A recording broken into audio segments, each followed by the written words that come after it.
Hello students, कैसे हैं आप सब। आशा करती हूँ आप अच्छे होंगे और अच्छे से अपनी पढ़ाई कर रहे होंगे। मैं मोनिका रावत आपका स्वागत करती हूँ आईसीटी वर्चुअल क्लासरूम देहरादून में। बच्चों, आज हम क्लास 12th का जो आपका सब्जेक्ट है फिजिक्स, उसका चैप्टर है ऑप्टिक्स को कंटिन्यू। तो बच्चों, अभी तक हमने जो है ऑप्टिक्स के बारे में समझा था, जिसमें हमने रिफ्लेक्शन यानी परावर्तन के कॉन्सेप्ट को जाना था, इसके नियम जाने थे, साथ ही साथ जो आपके मिरर फॉर्मूले होते हैं उनको हमने डिस्कस किया था, डिराइव करके देखा था। ठीक है, इसके बाद हमने जो है इसके बाद हम जो है रिफ्रैक्शन के कॉन्सेप्ट को जान रहे थे, यानी अपवर्तन क्या होता है। ठीक है, अपवर्तन के कॉन्सेप्ट को हमने जाना था। ठीक है, अपवर्तन क्या होता है, किस तरीके से होता है, क्यों होता है, ये भी हमने जान लिया था। आज हम बात करेंगे refraction through a rectangular glass slab, यानी एक आयताकार कांच के स्लैब के माध्यम से प्रकाश का अपवर्तन। यानी यहाँ पे हम डिस्कस करने वाले हैं कि जब प्रकाश की किरणें किसी कांच के स्लैब से पास होती है तो किस तरीके से वो अपवर्तन करती है, इसको हम डिस्कस। अब अगर हम स्लैब की बात करें तो स्लैब क्या होता है, आपका कुछ इस तरीके से हो। ठीक है, एक रेक्टेंगुलर ग्लास स्लैब कैसा होता है, रेक्टेंगल या आयताकार शेप का होता है, पूरा कांच का बना होता है। ठीक है, कांच का बना होता है। अब यहाँ पे क्या होता है, यहाँ पे जो प्रकाश की किरण है वो एक साइड से जो है ग्लास स्लैब में एंटर करती है। अब जो प्रकाश की किरण है वो ग्लास स्लैब में एंटर कर रही है, कहाँ से कर रही है, एयर से, यानी वायु से। ठीक है, एयर से एंटर कर रही है। ठीक है, ग्लास स्लैब के एक साइड से एंटर करती है, स्लैब में जाती है। ठीक है, स्लैब किसका बना है, ग्लास का बना है।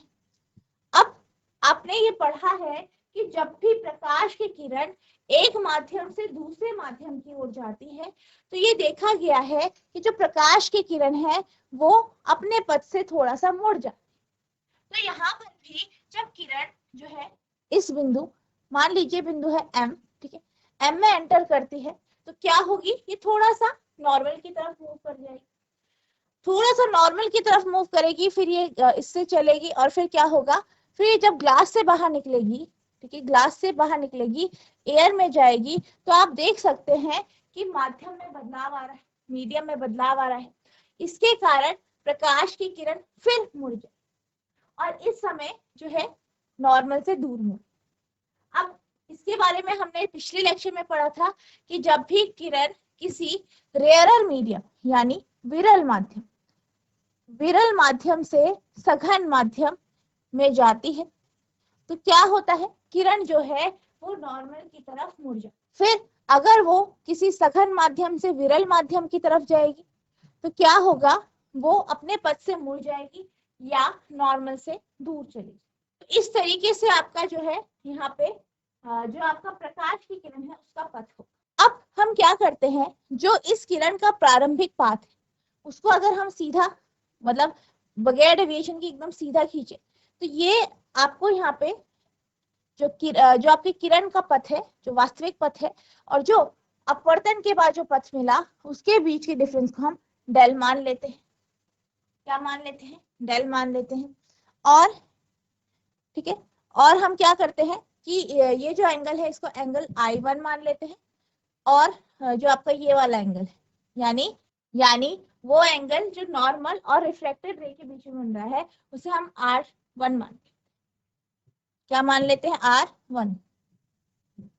इसी तरीके से जो आपकी किरण है और जो कि स्लैब के अंदर है और जो यहाँ पे आपके एंड पॉइंट में आपको नजर आ रही है, एंड पॉइंट पे है नॉर्मल के साथ R2 एंगल बना रही है, और जो आपकी किरण है जो बाहर निकल रही है एमर्जेंट रे, ठीक है, इसे I2 मान लेते हैं, इसे R2 मान लेते हैं। ठीक है, तो आपकी किरण कुछ इस तरीके से। अब ये क्या है आपका एमर्जेंट रे। अब ये जो हमने लाइन खींची थी, जो आपकी वास्तविक किरण की जो दिशा थी वहां पे हमने एक लाइन खींची थी, ये जो डिस्प्लेसमेंट हमें फाइनल रेस और ओरिजिनल रे यानी जो प्रारंभिक किरण थी और जो हमें बाद में मिली उनके बीच का जो डिस्प्लेसमेंट है, विस्थापन उसे हम लेटरल डिस्प्लेसमेंट कह लेते हैं। ठीक है, लेटरल डिस्प्लेसमेंट हम इसे कह लेते, और साथ ही साथ हम इस ग्लास स्लैब की थिकनेस को टी माने, ठीक है। आप इसके नेमिंग कर सकते हैं, ठीक है। ये आप एन डैश मान लीजिए नॉर्मल को, इसे एल एम मान लें, ये पॉइंट एल और ये एम मान। अब आप देखेंगे,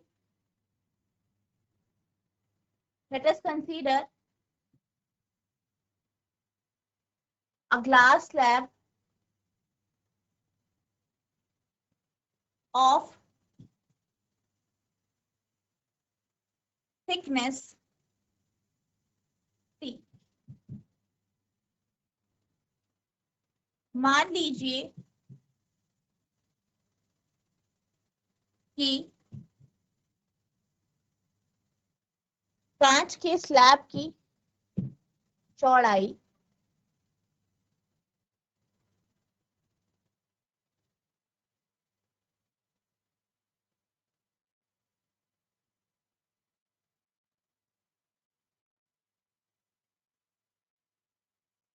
T है। Let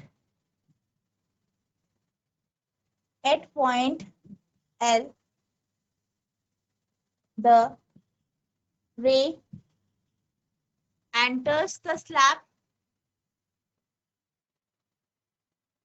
and at point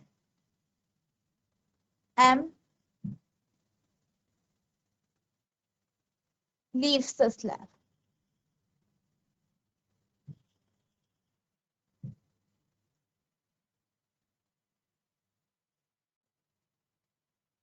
मान लीजिए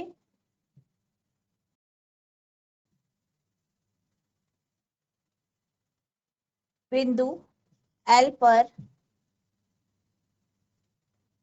किरण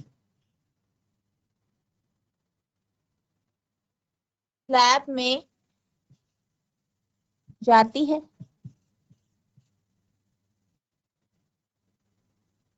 तथा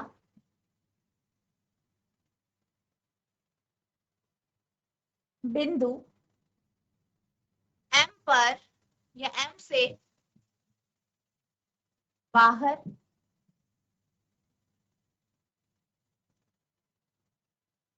निकल जाती है। पहला है आपका केस 1, व्हेन रे एंटर द स्लैब, यानी पहले हम लेते हैं कि जब रे जो है स्लैब में एंटर करती है।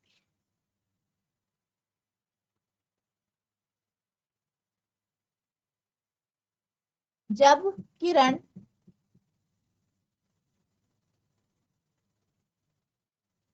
स्लैब में प्रवेश करती है, ठीक है। अब सबसे पहले हम बात करते हैं जब किरण क्या करती है, स्लैब में प्रवेश कर, स्लैब में प्रवेश कर रही है टी बिंदु, अगर कहां से कर रही है, एयर टू ग्लास, तो यहाँ पे हम स्नेल का नियम लगा देंगे। तो आप लिखेंगे अकॉर्डिंग टू स्नेल्स लॉ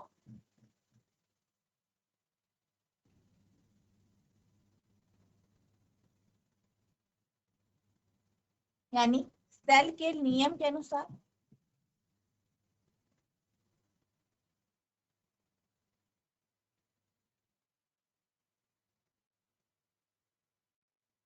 ठीक है, स्नेल के नियम के अनुसार क्या होता है आपका, आप लिख सकते हैं sine I1 upon sine R1 equals to mu ji upon mu. हमने क्या पढ़ा था स्नेल के नियम में, हमने स्नेल के नियम में पढ़ा था कि sine I upon sine R बराबर होता है n/1 के, या sine I upon sine R बराबर होता है μ/1 के, ठीक है। तो यहाँ पे हमने यही करा है, ठीक है। यहाँ पे हमने साइन आई कितना है हमारा I1 है, आर कितना है R1 है, तो sine I1 upon sine R1 equals to mu ji upon mu A लिया है, या आप इसे लिख सकते हैं ए म्यू जी। mu। ठीक है, पहला केस ये हुआ, इसे इक्वेशन नंबर 1 मान लेते हैं। अब हम सेकंड केस की बात करते हैं, केस 2 ले लेते हैं।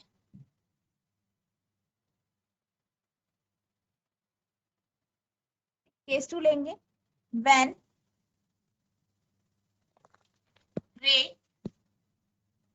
साथ साथ नोट करते रहेंगे, लीव्स द स्लैब, जब किरण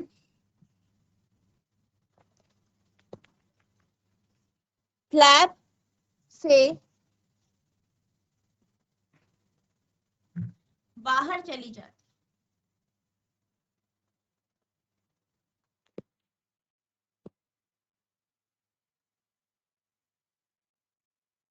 ठीक है।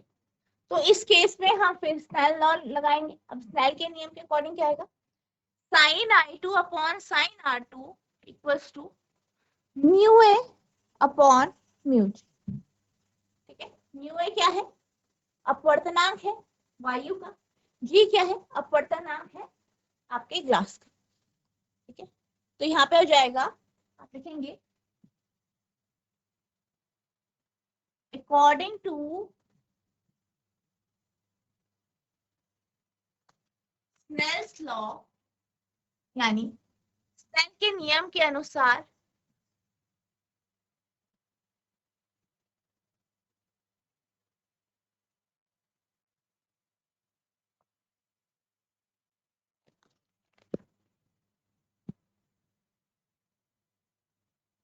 ठीक है, स्नेल के नियम के अनुसार क्या होगा, sign I2 upon sine R2 बराबर म्यू जी अपॉन म्यू ए, या जी म्यू ए। तो इसे आप इक्वेशन नंबर 2 मान, आप इतना नोट करेंगे पहले।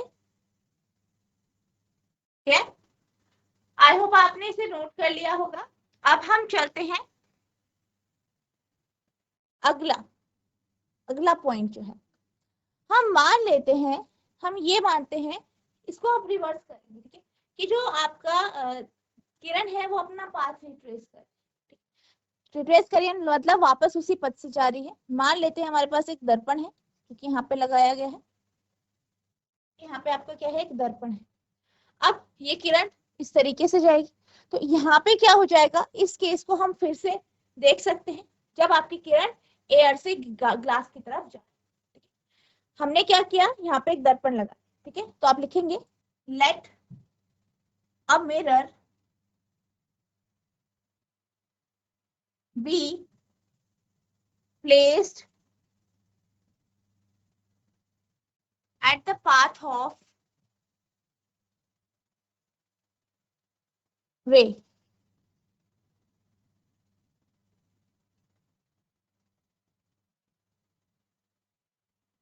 मान लीजिए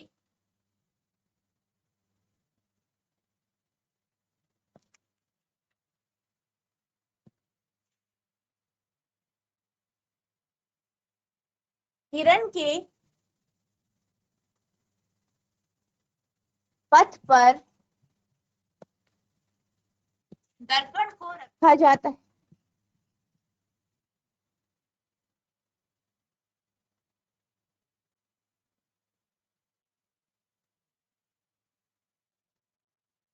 so that it retraces its path,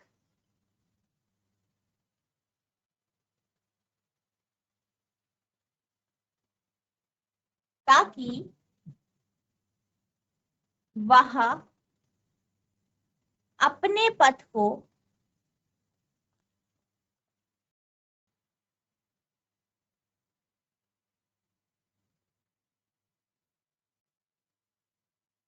पथ पर वापस जा सके।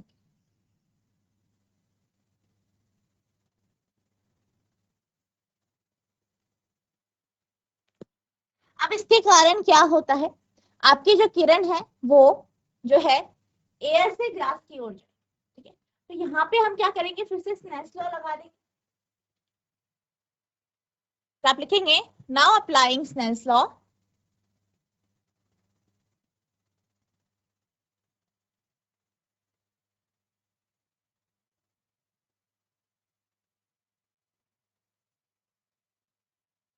यानी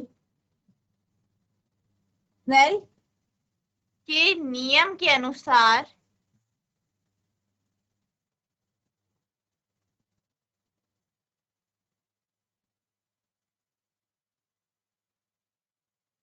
ठीक है, स्नेल के नियम के अनुसार क्या हो जाएगा आपका, अब पथ कहां से कहां हो रहा है, ये आपका ग्लास स्लैब है, ये आपका R2 है, ऐसे, या ये I2 है, तो आप यहां से इधर जा रहे हैं, तो ये क्या है आपकी एयर है यानी वायु है, और ये क्या है आपका ग्लास है, ठीक है। तो इस कंडीशन में स्नेल का नियम लगाएंगे, ठीक है, क्या आएगा साइन आई, तो इस केस में आई क्या है आपका R2 है, ठीक है, इस केस में जो एंगल आई है वो R2 है, और R क्या है I2, ठीक है। तो यहाँ पे स्नेल का नियम लगाएंगे तो क्या होगा, sign R2 upon sine I2 equals, ठीक है, आप लिखेंगे म्यू जी अपॉन म्यू ए, यानी ए म्यू जी, इसे इक्वेशन नंबर 3 मान, ठीक है। तो ये आपका इक्वेशन 3 आ गया है। हमने क्या किया है, दर्पण लगाया, दर्पण के कारण क्या हुआ, जो आपका किरण है उसने अपने पाथ को फिर से रिट्रेस किया, यानी वो जिस पथ से आ रहा था उसी पाथ से फिर चला। तो हमने जो है यहाँ पे रिवर्सिबिलिटी के कॉन्सेप्ट को लगाया है, तो हमारी इक्वेशन 3 आ, ठीक है। आई होप आपको ये समझ में आया होगा, ठीक है। यहाँ पे आपका एंगल आई R2 हो जाएगा और एंगल आर आपका I2। अब ये हमने देखा फर्स्ट, सेकंड और थर्ड, ठीक है, पहला, दूसरा और तीसरा हमारे पास यहाँ पे इक्वेशन आ गई है। अब हम क्या करें, अब हम क्या करेंगे, हम जो है सेकंड और थर्ड इक्वेशन को, ठीक है, दूसरी और तीसरी इक्वेशन को, ठीक है, तो आप लिखेंगे फ्रॉम इक्वेशन 2 and 3,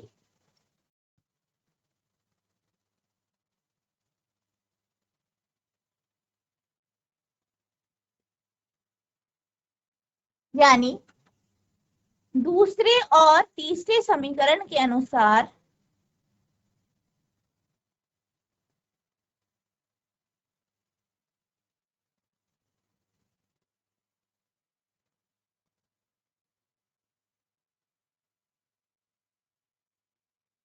दूसरे और तीसरे समीकरण के अनुसार क्या होगा आपका, sign I2 upon sine R2, ठीक है, इन दोनों को आप क्या कर देंगे, मल्टीप्लाई कर देंगे, sign R2 upon sine I2 equals, दोनों के लेफ्ट साइड भी मल्टीप्लाई हो जाएंगे, तो यहाँ पे क्या है जी म्यू ए, और यहाँ पे ए म्यू जी, ठीक है, तो जी mu A into A mu जी। अब आप यहाँ पे इसकी लेफ्ट साइड देखिए, साइन आई से साइन आई कैंसिल हो जाएगा, साइन R2 से साइन R2 कैंसिल हो जाएगा, तो हमारे पास यहाँ पे 1 आ जाएगा, तो आपके पास आएगा 1 equals G mu A into A mu G, ठीक है, या आप लिख सकते हैं G mu A equals to 1 upon A mu G, ठीक है, तो ये आ जाएगा आपका फाइनल, ठीक है, कुछ इस तरीके से आ जाएगा, ठीक है, ये आपका रिलेशन आ गया है, आप इसे नोट करें। आई होप आपको इतना समझ में आया होगा। अब हम क्या करेंगे, जी म्यू ए और ए म्यू जी की वैल्यू, जी म्यू ए आपका कितना है, जी म्यू ए आपका एक ये है, आपका ये है जी म्यू ए, यानी इक्वेशन नंबर 2, दूसरी इक्वेशन कितना है, sine I upon sine I2 upon sine R2, तो आप लिखेंगे यहाँ पे substituting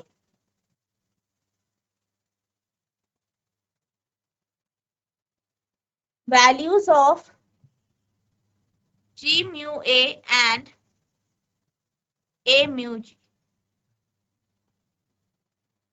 sin I2 upon sin R2 equals to 1 upon A mu G। A mu G क्या है आपका? एक है आपका sin R2 upon sin I2, ठीक है। दूसरा क्या है इसका? दूसरा है आपका sin I1 upon sin R, ठीक है। तो आप ये रख देंगे sin I1 upon sin R,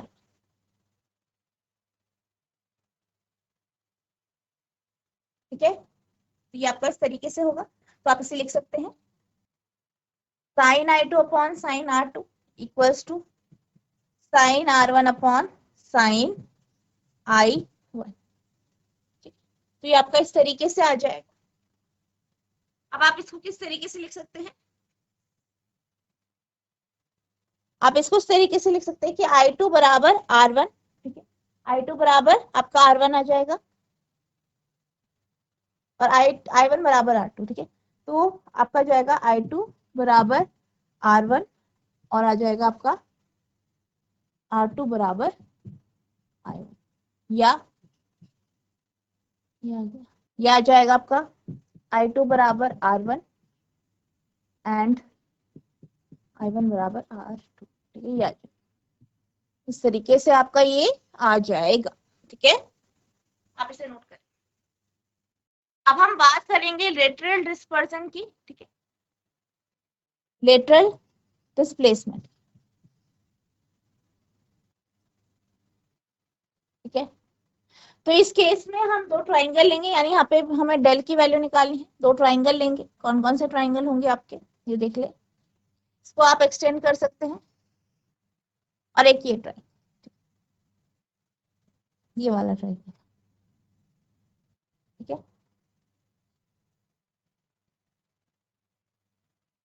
तो यहाँ पर जो आपकी डेल की वैल्यू आएगी वो बेसिकली आएगी, ये आपका ट्राइंगल हो गया एल, हम इसे एम मान लेते हैं, इसे मान लेते हैं ए, और ये एम हो गया, एल हो गया, ये हो गया आपका एन, ठीक है। तो हमारे पास दो ट्राइंगल है। पहले हम अगर बात करें इसकी डेल की, तो यहाँ पे हम लिखेंगे जो है आपकी साइन डेल की वैल्यू, साइन डेल की वैल्यू क्या होगी, आप लिखेंगे इन ट्राइंगल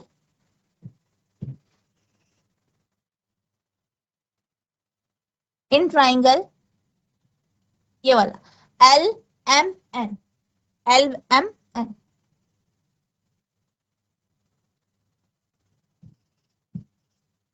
साइन डेल होगा आपका बराबर L M N, sine del, sine del क्या होगा M N upon L M, M N upon L M, ठीक है, ये आपका होगा। और इसी तरीके से अगर हम एम एन की बात करें तो एम एन की वैल्यू कितनी आएगी आपकी, M N equals to L M sine del आ जाए, तो इक्वेशन 1 मान लीजिए, ठीक है। इतना नोट कीजिए, ठीक है। अब हम बात करते हैं इस ट्राइंगल की, जहां पे ये एंगल आपका बन रहा है R1, ट्राइंगल LAM, ठीक है। तो आप लिखेंगे in triangle LAM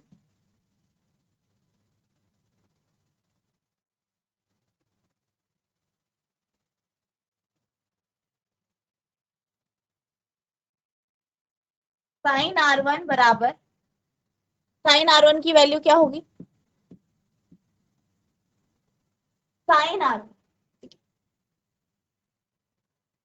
AM upon LM, sorry cos R1 लिखेंगे, तो ये हो गई आपकी LA upon LM, LA upon LM, cos लिखेंगे, ठीक है, कॉस R,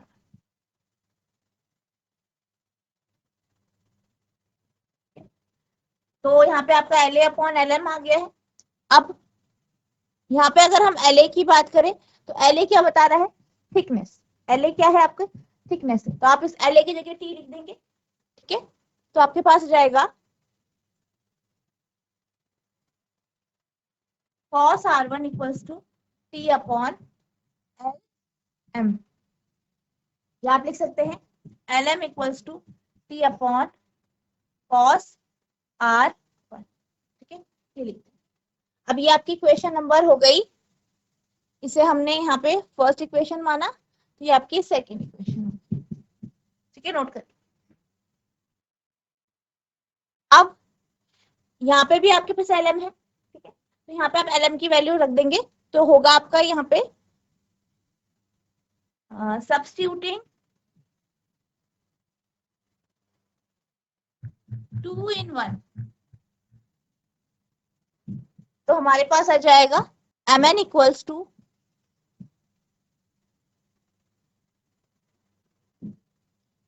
t अपॉन, यहाँ पे t अपॉन cos r1 किसकी जगह आ जाएगा आपका lm की जगह, यहाँ पे lm है इसकी t अपॉन cos r1 और इनटू साइन। ठीक है, ये आपका इस तरीके से आएगा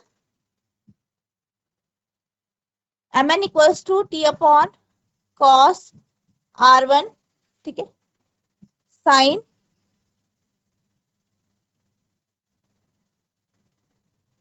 साइन डेल की बात करते हैं अब। ठीक है, यहाँ पे आप ट्रायंगल पे आ जाइए, साइन डेल ये है, ठीक है, डेल ये हो गया,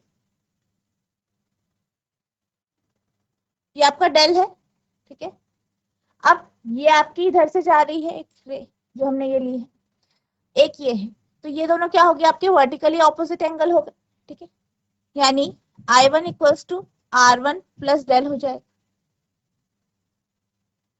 तो आप इसे कैसे लिख सकते हैं, इसे लिख सकते हैं del equals to I1 minus R1, तो यहाँ पे आ जाएगा, ये आपका डेल है, तो आप ये लिखेंगे since angle I1 equals to R1 plus del, I1 equals to R1 plus del, क्यों है, वर्टिकली ऑपोजिट एंगल है इसलिए।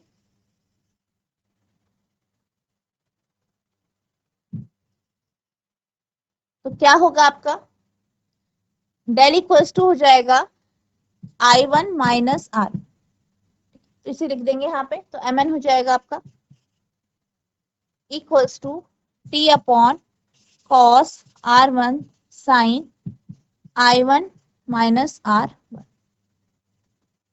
ठीक है, तो ये आपका इस तरीके से आ जाएगा mn की वैल्यू, और ये आपका mn क्या है, लेटरल डिस्प्लेसमेंट। ठीक है, ये mn की वैल्यू तो नोट करेंगे। अब हम चलते हैं अगले टॉपिक की तरफ, जो है आपका रियल एंड एपरेंट।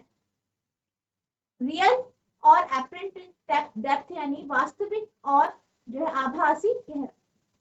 अब क्या होता है, जब भी आप किसी भी ऐसी वस्तु को देखते हैं जिसमें कुछ लिक्विड, जैसे मान लीजिए आपके पास जो है एक जो है मान लीजिए टंकी, टंकी में पानी, आप ये देखना चाहते हैं कि इसकी गहराई कितनी, तो आप क्या करते हैं, उसे देख, अब जो आप ऑब्जर्व करते हैं, ठीक है, वो क्या होता है, आपकी एपरेंट यानी जो है आभासी गहराई, लेकिन वास्तविक उसकी गहराई जो होती है वो नीचे होती है।